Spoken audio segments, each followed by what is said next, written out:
Next to the Looney Tunes and Walt Disney's Mickey Mouse, Tom and Jerry is considered one of the most iconic cartoons to date. People in the early 50s through the late 2000s were fascinated by the gray-colored house cat and his rivalry with a crafty brown mouse. Tom and Jerry also influenced other creators and entertainers like music composer and sculptor Taku Inouye, who's known for working on Love Live and Tekken series. Johnny Knoxville from MTV's Jackass stated in the interview that some of his stunts were inspired by Tom and Jerry. Chinese piano master Lang Lang also mentioned in an interview that Tom and Jerry also influenced him a lot growing up.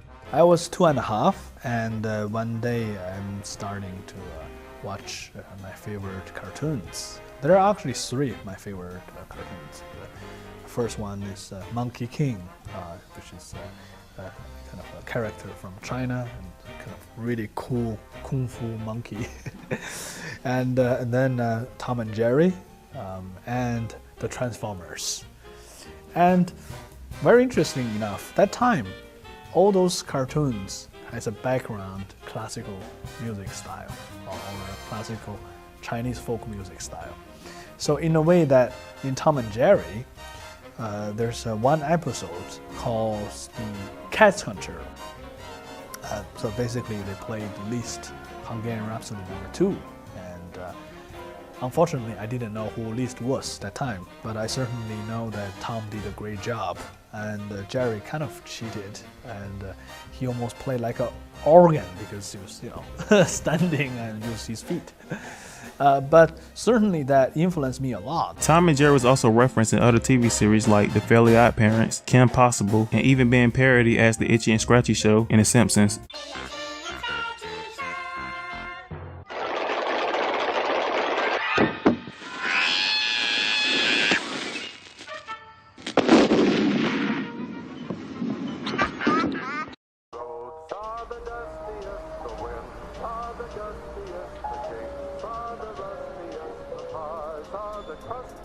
In the 1930s, during the Great Depression, after losing his construction engineering job, William Hanna was able to land a job working for the Harmon and Eisen animation studio. Hanna already had a talent for drawing and even worked at the art studio creating title cards for motion pictures in one of his past jobs.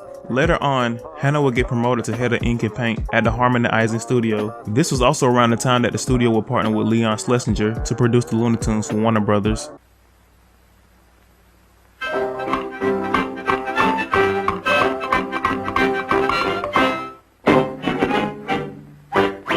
In 1933, Harmon and Eisen chose to break off their partnership from Schlesinger over a budget dispute. Harmon and Eisen began producing their very own cartoons for Metro-Goldwyn-Mayer, better known as MGM. Hanna was one of the few employees who went with Harmon and Eisen to MGM after the split from Leon Schlesinger. This is where Hanna first met Joseph Barbera, who began working at MGM as an animator and storyman after recently leaving another animation studio, since MGM paid a higher salary. While working at MGM, Hanna was appointed to writer and studio director and got a chance to direct his first cartoon animation titled To Spring, which was part of the Harmon and Eisen Happy Harmony series.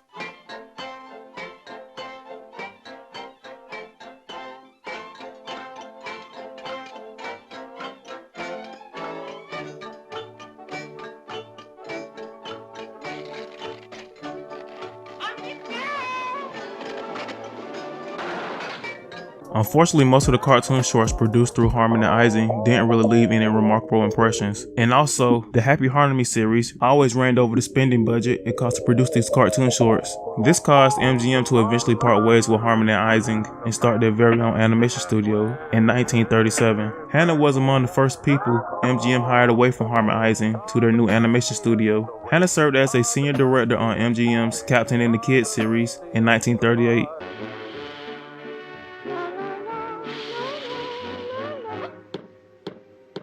Hello, Mama.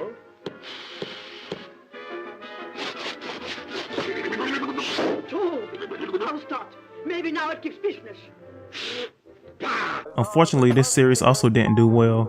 Captain and the Kids was canceled, and Hanna was demoted to a storyman. Now working alongside Joseph Barbera, they created another short-lived cartoon titled The Bear That Couldn't Sleep, starring Barney the Bear in 1939. 1,979,799.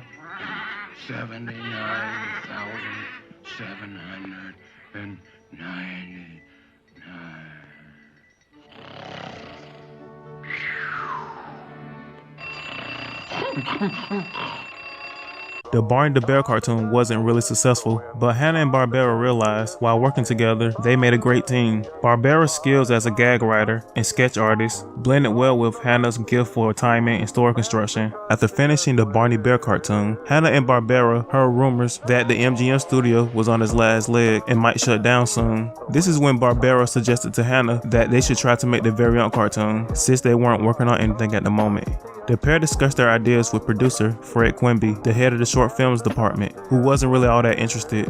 Hanna and Barbera had a couple of concepts they wanted to try, but in the end, they decided to make a cartoon with characters who were always in conflict with each other. Originally, the characters were going to be a fox and a dog, but in the end, they decided to go with a cat and a mouse, even though most of the people at MGM thought a cartoon about a cat and a mouse was a terrible idea. Mr. Barbera, could we go back to the beginning, and if you could, give us a little bit of a short course about how you and Mr. Hanna first got together and how the cartoon began to evolve from being just that thing that you saw between the features on Saturday to becoming very much a part of our lives. Well, the way it started with Bill and I was brought out from New York, and Bill was out here, and MGM was starting a cartoon studio, and it was a real nightmare for 2 years, and as the studio was about to close, Bill and I decided to do a cartoon ourselves. So we picked a cat and a mouse, and of course we got about 400 barbs and arrows and slings saying that's the dumbest move anyone ever did. A cat and mouse? That's been done. Forget it.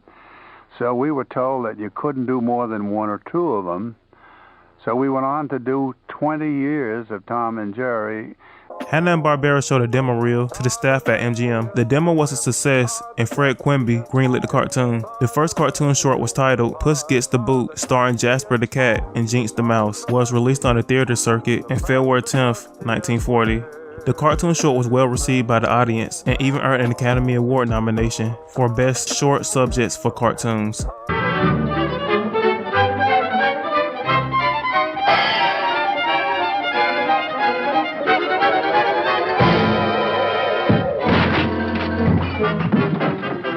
Despite how well the cartoon short was received, Fred Quimby told Hanna and Barbera he didn't want them to make any more cartoons about the cat and the mouse. He didn't want them to put all their eggs in one basket. But Quimby's attitude would soon change after receiving a letter from Texas businesswoman Bessa Short asking for more cartoons of that cat and mouse. That Quimby, who was he was seeing the whole thing sinking, suddenly said, hey, you know what I mean? So what happened was that cartoon got nominated for an Academy Award as the first one we ever did. In the meantime, Quimby, in his wisdom, said, don't make any more of them. He says, you don't want to put all your eggs in one basket. He used to lish me like that. And so we made a couple of turkeys. We did Galloping Gals, Swing Social. And then a letter came from Texas from one of the big distributors, a woman called Bessa Short.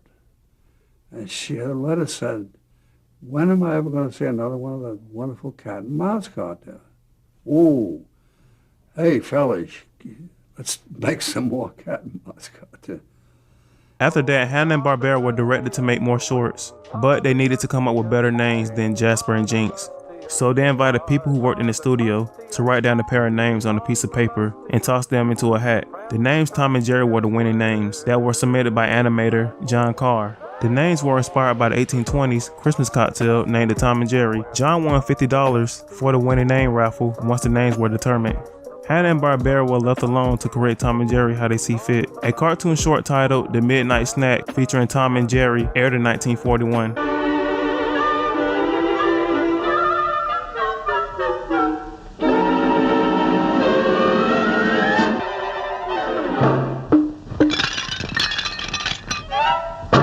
The physical appearance of both Tom and Jerry evolved over the years. The series developed into a quicker, more energetic tone. Though the original theme of the series, the cat chase mouse formula, remained the same. Hanna and Barbera came up with many variations of this theme. The reason for Tom and Jerry not speaking was because Hanna and Barbera grew up in the silent film era, and Barbera was a fan of Charlie Chaplin. He also felt that a cat and a mouse really didn't need to speak, since the shorts revolves mostly around chasing gags.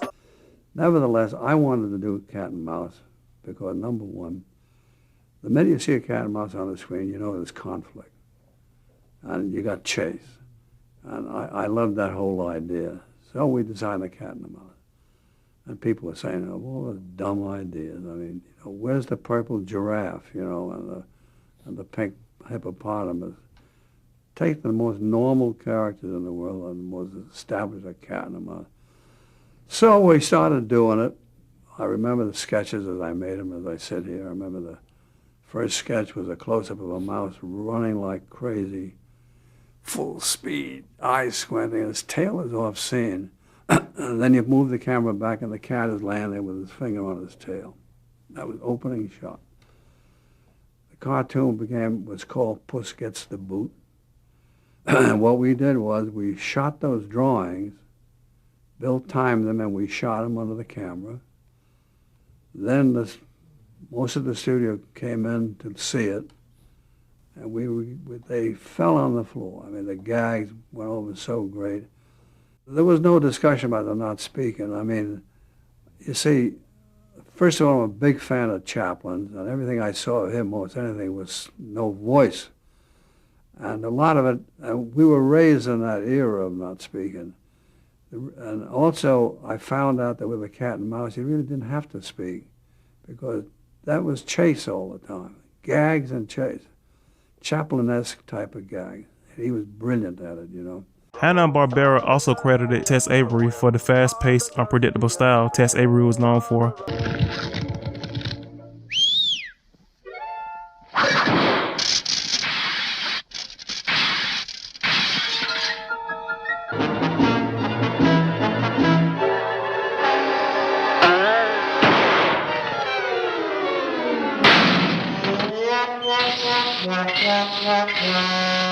The music was written by music composer Scott Bradley. Tom and Jerry also had a couple of comic books created by Dell Comics that ran from 1942 to 1949, and a syndicated mini comic script that ran from 1950 to 1952. Tom and Jerry also won 7 Academy Awards for Best Animated Short Film. The final episode, produced by Hanna-Barbera, was called Top Watchers, which was released on August 1st, 1958. This episode was released a year after MGM's cartoon studio closed down. Hanna and Barbera will open up their very own television studio, Hanna-Barbera Productions, and went on to produce many TV shows and movies.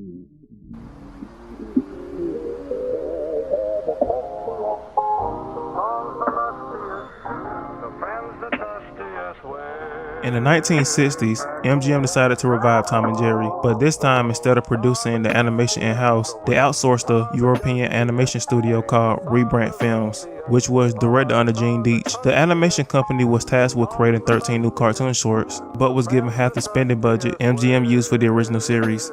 The outcome was choppy and poor quality animation with backgrounds that felt like they were unfinished. There was also criticism for the cartoon gags of this version of Tom and Jerry, having almost all the gags in the cartoon shorts just being Tom torturing segments.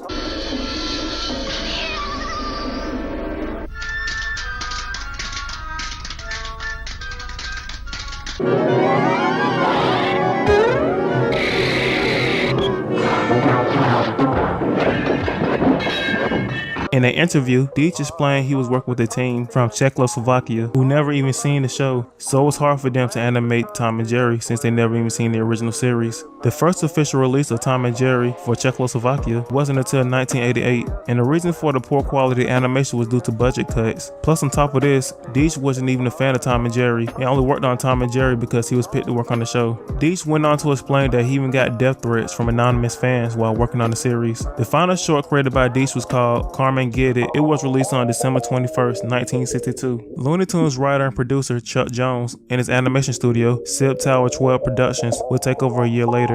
Jones incorporated the same dynamic he wrote for the Roadrunner and Coyote in his version of Tom and Jerry. Jones also gave Tom thicker eyebrows, sharper ears, and a longer tail. He gave Jerry bigger ears and cuter facial expressions. This was also right around the time Tom and Jerry had a global release in other countries. Since Tom and Jerry isn't very dialogue heavy, the series was pretty easy to translate to other languages. Tom and Jerry began airing on TV in the US and Japan in 1965, as well as Germany, Southeast Asia, the Middle East, Latin America, America and Eastern Europe. Jones would work on Tom and Jerry until 1966. His last short was titled Perchance to Dream, aired on September 8, 1967. Jones would continue to work on different animation shorts for MGM until MGM closed their animation division in the 1970s. Reruns of Tom and Jerry would air on CBS on Sundays until September 17, 1972. Thomas! Thomas! There's a mouse in the house! Thomas! Thomas! There's a mouse in the house! Thomas! Thomas! There's a mouse in the house! Thomas! Well, slap my face if this ain't a mess! Thomas! Thomas! There's a mouse in the house! Thomas! Thomas! Now get going! Thomas! Thomas! There's a mouse in the house! Thomas! Well, slap my face if this ain't a mess! Thomas! Thomas!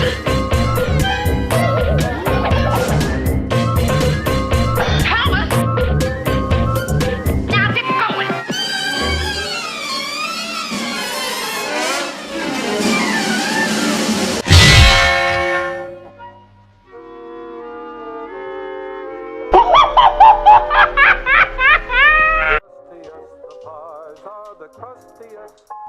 In 1975, Hanna-Barbera Studios would acquire the rights of Tom and Jerry from MGM. This time, they created a non-violent version of Tom and Jerry titled The Tom and Jerry Show. In this version of the series, Tom and Jerry are friends instead of rivals, and Jerry is now wearing a red bow tie. The violent nature of the show was cut down due to ABC's rule against violence in children's media. Each episode shows the pair going on different adventures with each other and competing in some sort of competition. The first episode aired on ABC in September 6, 1975, and would continue to run on ABC until September 3, 1977. Tom and Jerry didn't get a new series until the 1980s. The new series was called The Tom and Jerry Comedy Show. This series brought back the chasing format that was in the original series.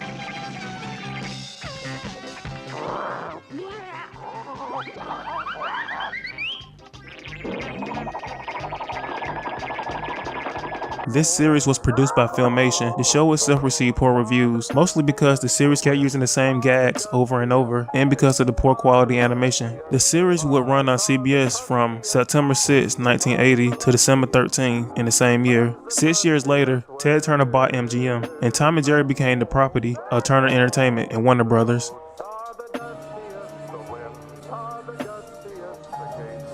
In the early 90s, we were introduced to a younger version of Tom and Jerry. The series was called Tom and Jerry Kids. This series was a part of Hanna-Barbera's latest trend of making younger versions of their older shows, like the Flintstones Kids and a pup named Scooby-Doo. Tom and Jerry Kids originally aired on Fox Kids on September 8, 1990 to December 4, 1993.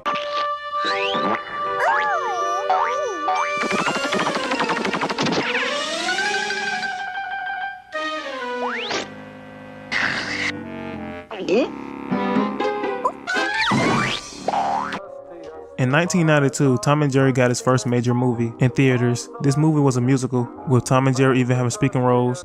Well, sure I talk. What do you think I am, a dummy? You said it. I didn't. Hey, you little pipsqueak.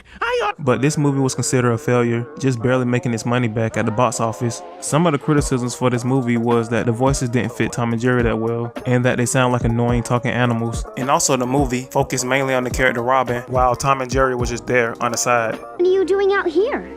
We're lost, and we're looking for something to eat. Yeah, we're kind of hungry. Oh, well, I've got cookies and an apple and... So, your name's Robin and you ran away from home. How did you know? Your name's on your locket.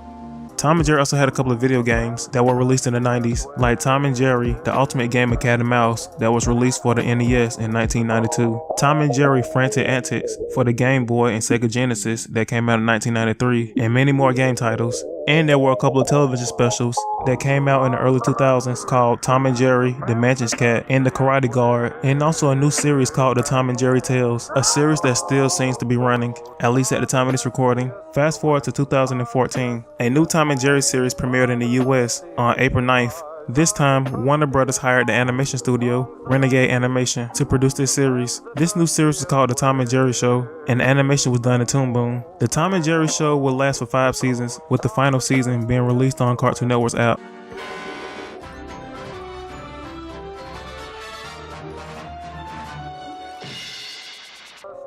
In February 2021, a live-action Tom and Jerry movie was released through multiple streaming services. Unfortunately, this movie was just bland. It felt like some boring Hallmark movie that featured Tom and Jerry, and Hit Girl was there for some reason.